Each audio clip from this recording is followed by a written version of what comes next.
Hindi nagbigay ng evidence of success si Vice Presidente, pero lumabas ang pera at marami ang nakatanggap ng reward. Tama Based po? on the documents po, Your Honor. Yes po.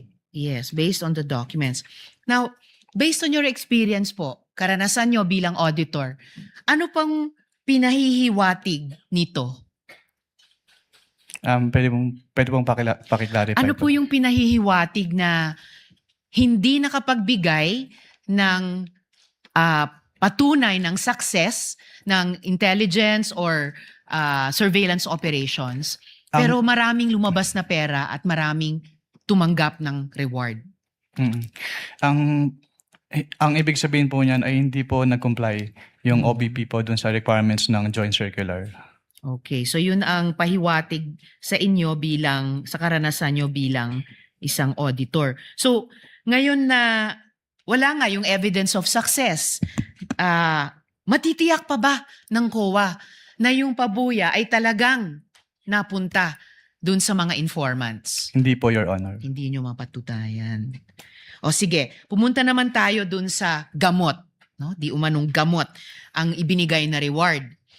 So muli, sa karanasan po ninyo sa ICFAO, and based on your expertise, normal po ba iyon na gamot ang kapalit ng intelligence information? Hindi po siya normal po, Your Honor. Hindi normal. Naranasan nyo na po ba ito dati na gamot ang bayad para sa impormasyon? Hindi pa po. First time po dun sa may OBP po, Your Honor. Okay, first time po dito sa OVP.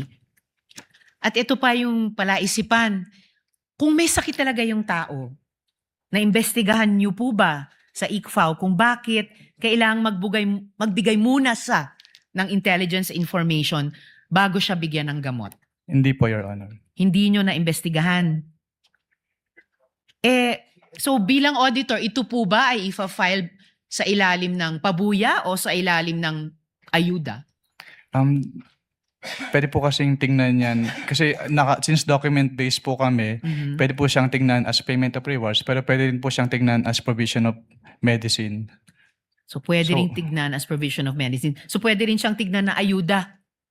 Kung Hindi yun po yung pabuya. ibig sabihin ng provision of medicine, pwede rin po. Pwede rin. So kasi, paano yun? Yung mga informant po ba, most of the time, may sakit? I wouldn't know po. Natanong nyo ba kung ang gamot na yan ay para saan? Hika ba? Alta presyon ba? Diabetes ba? Hindi po. Hindi rin.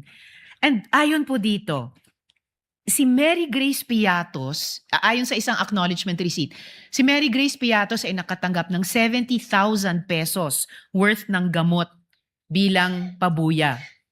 Ano po ba yung sakit niya?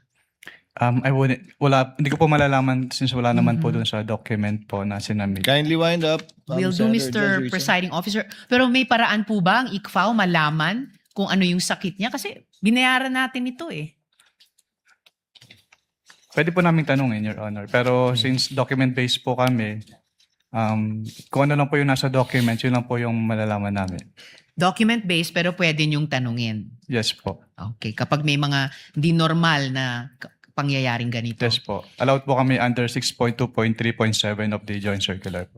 Okay. Salamat, Mr. Witness. Salamat, Mr. Presiding Officer.